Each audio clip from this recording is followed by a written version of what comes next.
How would you react if your country were invaded? It's a question most of us have probably never considered, but the nation of Lithuania wanted its citizens to think long and hard about it. So the Baltic state issued a 75-page pamphlet a few weeks ago entitled "Prepare to Survive Emergencies and War." Why? Well, because the Lithuanians share a border with the Russian enclave of Kaliningrad, where Russia has militarized, including placing nuclear-capable ballistic missiles there. All of the Baltics and many of Russia's other neighbors have been on edge since Russia annexed Crimea in 2014. So will Trump's budding friendship with Putin ratchet up these fears? Lithuania's president, Dali Gribaускайте, joined me. Madam President, pleasure to have you on.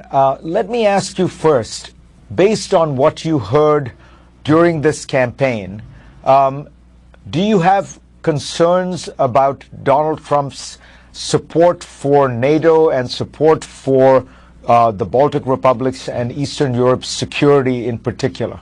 For us, we think that the challenge of security is equally important for everybody in the world, and for the United States to stay a leader in the world on security.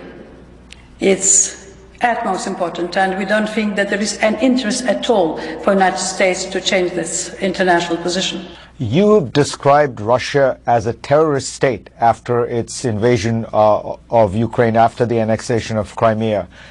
Describe why you used such tough language.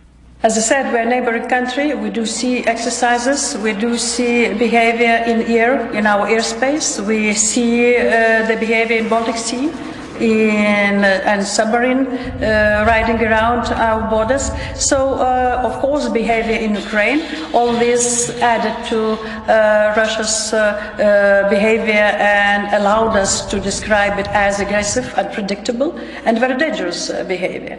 And now we see the probably largest tensions between the West and Russia, tensions in relations after post-Cold War. And that's exactly what allowed us to describe such kind of behavior as it was described.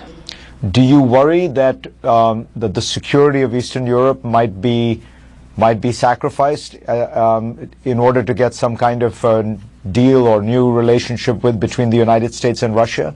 It's not only about how America needs to be supportive and helpful, but we would like to see America really still important in the world, and especially in security architecture, and not withdrawing from the international agreements or international security agreements, because if that will happen, America will not be great at all and will lose its position what it has today. What do you think Vladimir Putin's goals are with regard to your part of the world? We can guess, everybody, and it's probably not for me to guess it publicly, but we're ready for anything. We know how unpredictable our neighborhood is, how dangerous it is, but we used to live in this environment. We're investing into our security, into our defense, into our international relations.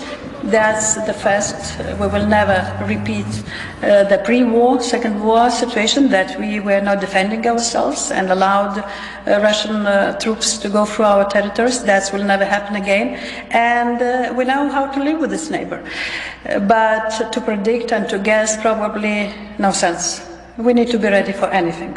You were occupied by the Soviet Union, and during that long occupation, the United States kept faith with the Baltic republics and never recognized that occupation, and eventually you were liberated.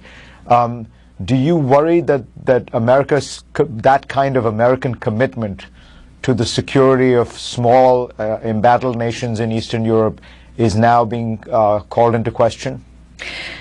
No, for us, United States have always been the guarantor of democracy, of peace and freedom.